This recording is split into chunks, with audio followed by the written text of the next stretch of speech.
So, in this video, I want to address basically the enormous amount of misinformation about what the G spot is.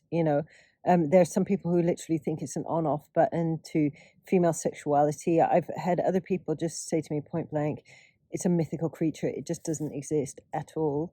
Well, the G spot is there, it's a real thing, but it's definitely not a magical on off button. And you need to understand a lot about women, female sexuality, sensuality of women, um, in order to really be able to work with it. So it's not something you just kind of like go in and shove and expect it to do all the magic for you. You need to learn how to arouse and awaken female sexuality. And then when you know how to do that, um, the G spot does become a magical button, basically.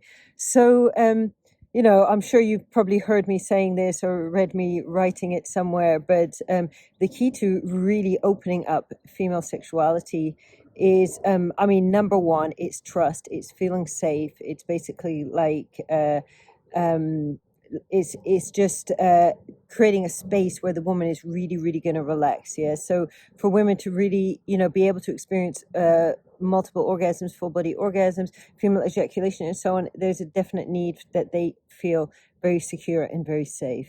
So obviously this is all about your relationship with the woman. It's about the way that you talk together. It's very much about what goes on before you get into the bedroom, and when you get into the bedroom, women require an awful amount of touch on their bodies before you even go near the sexual organs. So according to Mantak Chia, that's an hour and a half of foreplay that you should be having, I believe he says, before penetration.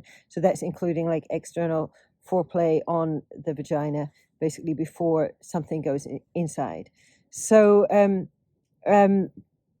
so understanding that, and also understanding that for the G spot to be sensitive, it's important that you don't stimulate the clitoris a lot.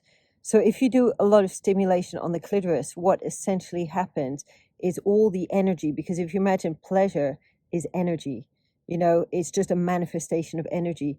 And the clitoris is kind of like, I say, like the clitoris is kind of greedy, so it's going to want to suck all the energy from the rest of the sexual organs. So I definitely think it has a great function of basically, for example, when a woman, and especially a younger girl, is masturbating, it's like great there because it's right on the outside, but it's more like an invitation to go inside rather than somewhere where we should get stuck. Now, there's a high amount of women who are anorgasmic. There's a lot of women that are basically stuck in only being able to have one clitoral orgasm. So clitoral orgasms tend to just happen one, and then the female sexual energy dissipates a little bit like an ejaculation. So it's a female equivalent basically of an ejaculatory orgasm, whereas interestingly enough, female ejaculation is more like a prostate orgasm in a man, but that's another story anyways.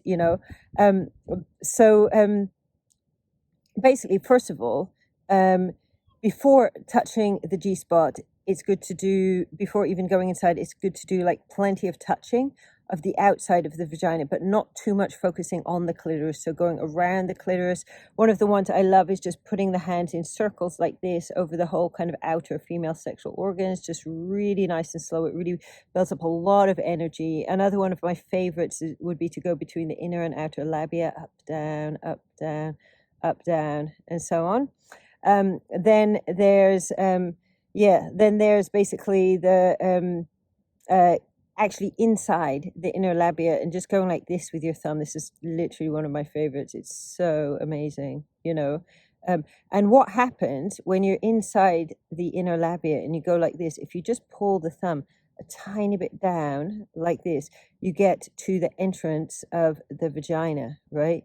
So stroking the entrance of the vagina without in any way trying to go inside is going to entice the entrance to want to suck you in.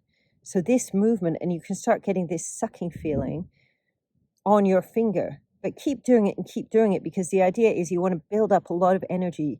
You see, if you just penetrate, without carelessly, without intention, you're just going to dissipate the sexual energy. And this is why 80% of women, they say, do not have orgasms from basically from intercourse, with a man. Yeah, with lesbians, it's much higher percentage of orgasms, but it seems to be that men have just not developed the skills to give women orgasms, which I believe it's a combination of shame and guilt that's very much still instilled into society, and then also the fact that pornography is not showing anything about female pleasure, which is just absolutely a crying shame. So if you imagine your beloved, she's lying on her back, you're doing this, you're getting this sucking feeling, you're getting it more and more. Hopefully she's vocalizing, she's moving. As you're moving sort of in this way, it's really helping the energy move up the body, because of course that's what you want, the body relaxed and opening and the energy moving up in this sort of way,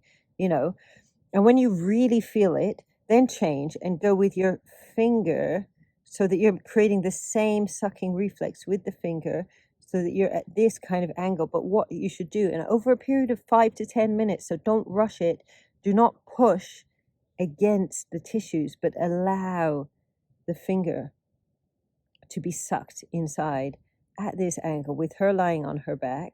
Yeah, because what happens is, if you imagine the vagina is not a hole, it's muscles that basically can go very tight, and they can obviously open up in order to give birth to a baby. Now if you just push in hard, the muscles will just go loose, and basically she loses most of her sensation. And for the man, it will often feel just like that his penis is not big enough, and there's not really that kind of nice grabby feeling, right? Whereas if you just allow your finger first, and then later the penis or the sex toy or whatever you're using to actually get sucked in, you get this nice tightness of the vagina, which also for her, it really increases her sensitivity, and she'll go in, she'll go up, and just your finger just needs to go in a little bit, and you'll feel this bit that's a bit like the roof of the mouth, it's kind of rough, and that is basically the G-spot. Okay, so it's not very far in at all, and there's this definite kind of like roughness to it. So the first thing you want to do, because a tense G-spot will not feel nice, yeah, she may get no sensation, it can feel uncomfortable, it can feel unpleasant, it can get a feeling like they need to pee. So I definitely advise, like, make sure they've peed before you're going to do this, and then you can reassure them you're not going to pee yourself. This is just, the feeling you actually get when you're going to squirt out of the G-spot.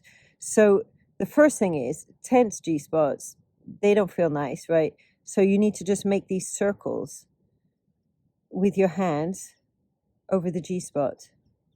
And then that's just with the index finger, really nice and slow. You can go side to side like this and get feedback. Watch her face, see what's going on, And we say in Taoist reflexology, we actually say that the, excuse me, we actually say that the G-spot relates to the liver, so that it can store feelings of anger, feelings of jealousy, feelings of frustration, and women have to deal with a lot of that and repress it, so people can seem very sweet and calm, but have a lot of repressed anger in their G-spot. If they're not getting sensation there, that's repressed anger, that's tension that's blocking her from experiencing her sexuality, and that's something you really need to work on and massage. Now, of course, there's also, once you kind of have got it going, there's also this kind of movement. It's like this. Now, if you notice what I'm doing, I'm actually moving my shoulder and shoulder blade, relaxing my arm. This is actually a Qigong type movement. And this is the way that we recommend in tantric massage to actually vibrate and massage on the G-spot. Now, just for your information, the G-spot is this rough bit, and if you go in further, you'll feel something which is probably quite smooth, a bit like this plateau. That is actually the A-spot. It's quite a different sensation. Now, both the G-spot and the A-spot can ejaculate. When the G-spot ejaculates, this tends to really shoot out, and if people don't know what it is, they can think it's pee, but it's actually not. It can contain a small amount of urine, but essentially it's like fluids from inside the body, and it actually can be like lymphatic and all sorts of stuff actually cleaning out. So it's very beneficial for the health. The A-spot is a different kind of fluid. It doesn't come out like in the same squirting way, but it can come out very profusely. It can come out, several liters of it as well. So just be aware to differentiate between the two spots and just explore them, see the different sensations you can get, the different kinds of pleasure, and of course, emotions. all of these pleasure spots, they are holding emotions. And you know, massage, like yoni massage, is all about releasing these emotions. And absolutely, in a relationship, you can massage and you can release these emotions, and you can really heal together. And sexual healing is such a beautiful, beautiful thing. It's something that anybody can do just by slowing down, just really, really slow down, listen to your body, and your body will tell you what it wants. It will tell you how to do it, and it will guide you how to release those stuck emotions that may be blocking you, not just from your pleasure potential, but actually from your whole creative fulfillment in life.